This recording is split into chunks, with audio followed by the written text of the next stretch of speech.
నాకు చిన్నప్పటి నుంచి యాక్టింగ్ అంటే చాలా ఇష్టం కానీ ఎడ్యుకేషన్ తర్వాతనే ఈ ఫీల్డ్‌లో రావాలి అనేసి నేను ఎప్పుడు ట్రై చేయలేదు. అండ్ ఇమ్మీడియేట్‌లీ ఆఫ్టర్ ఫోర్త్ ఇయర్‌లో నేను ఇందులో ట్రై చేశాను. అండ్ లక్కీగా ఈ రోల్ వచ్చింది.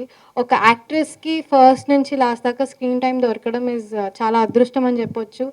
అండ్ అది కూడా తెలుగు వచ్చిన వాళ్ళు ఇవాళ రేపు చాలా తక్కువ కనిపిస్తున్నారు మన తెలుగు ఇండస్ట్రీలో.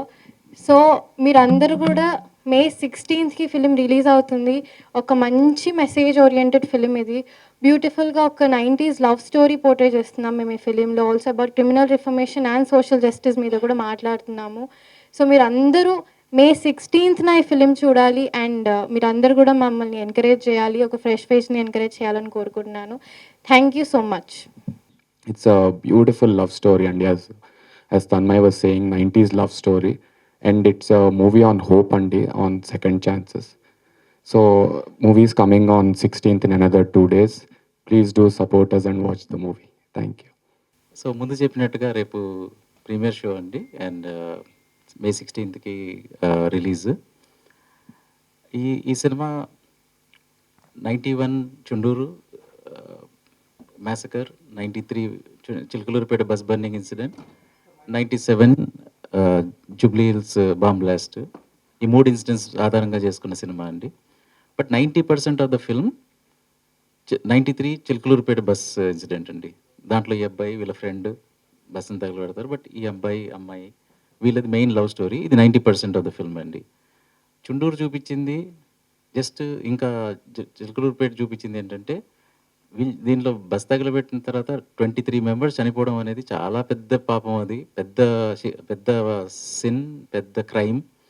దానికి వీళ్ళు అనుభవించాలి. కానీ మిగతా 2 కేసెస్ జస్ట్ పెట్టిన రీజన్ ఎందుకంటే దాంట్లో ఇంకా పెద్ద క్రైమ్స్, కానీ వాళ్ళు తప్పించుకున్నారు.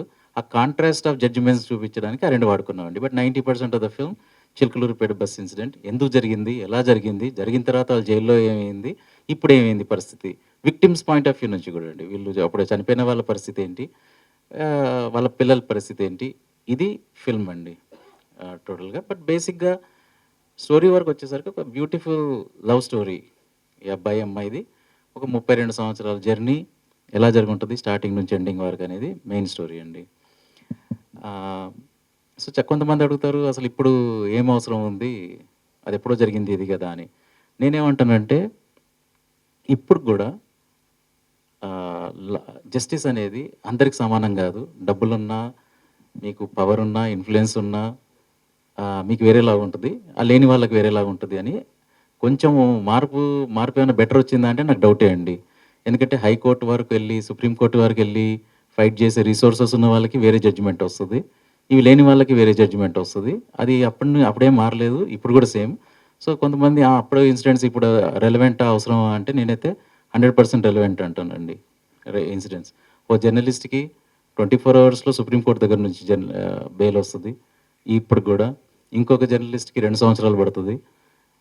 సుప్రీంకోర్టుకి అదే ఇప్పుడు నేను ఇప్పుడు ఏదైనా జైల్లో బెయిల్ కావాలి అంటే ఫస్ట్ లోవర్ కోర్టుకి వెళ్ళండి, నా దగ్గరికి ఎందుకు వచ్చారంటారు కొన్ని. సో ఈ డిస్క్రిపెన్సీస్ ఏంటి ఇప్పుడు కూడా రిలవెంట్, అందుకనే సినిమా తీయడానికి రీజన్. ఇంకొకటి నేను అనుభవించింది ఇప్పుడు ఎంత కష్టం అనేది. నేను సెన్సార్ ఇది చేసినప్పుడు ఫస్ట్ అసలు సెన్సార్ గురించి నాకు కంప్లైంట్స్ ఉన్నాయి. బట్ ఫస్ట్ మంచి విషయాలు చెప్పాలండి. జీరో కరప్షన్ ఉంది, ముందులాగా కాదు, స్మూత్గా ఉంది. నాకు వచ్చిన అతను ఫస్ట్ చాలా రెస్పెక్ట్ఫుల్గా మాట్లాడారు, జెంటిల్మెన్గా చేశారు. సో నాకు ఈ కట్స్ ఇచ్చినప్పుడు నేను అన్నప్పుడు ఇప్పుడు మళ్ళీ రివైజింగ్ కమిటీకి వెళ్ళాలి, నాకు అంత రిసోర్సెస్ లేదు, టైం లేదు. సో ఇప్పుడు నార్మల్ పర్సన్కి హైకోర్టు, సుప్రీంకోర్టుకి వెళ్ళే స్తోమత ఎందుకు ఉండదు, నాకు వెళ్ళే టైం లేదు, ఇప్పుడు రిలీజు, ఇన్ని గొడవలు.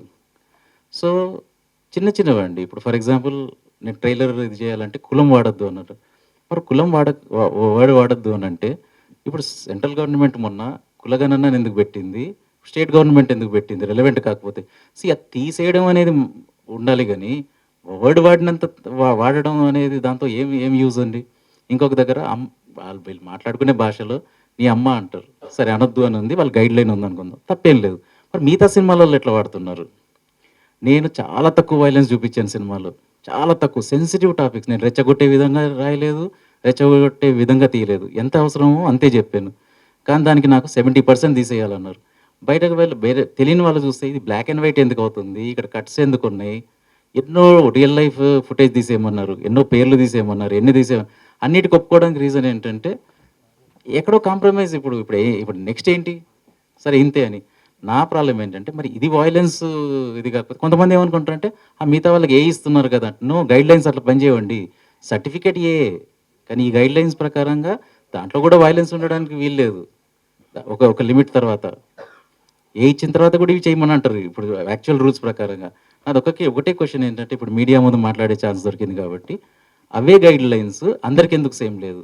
ఇప్పుడు ఈ మూవీలో మనం టైటిల్ అడిగినట్టు మన సమాజంలో అందరికీ న్యాయం అనేది చట్టం సేమ్‌గా ఉందా? జస్టిస్ సేమ్ ఉందా? అనేది నేను పర్సనల్‌గా మొన్న ఫీల్ అయిన ఇది.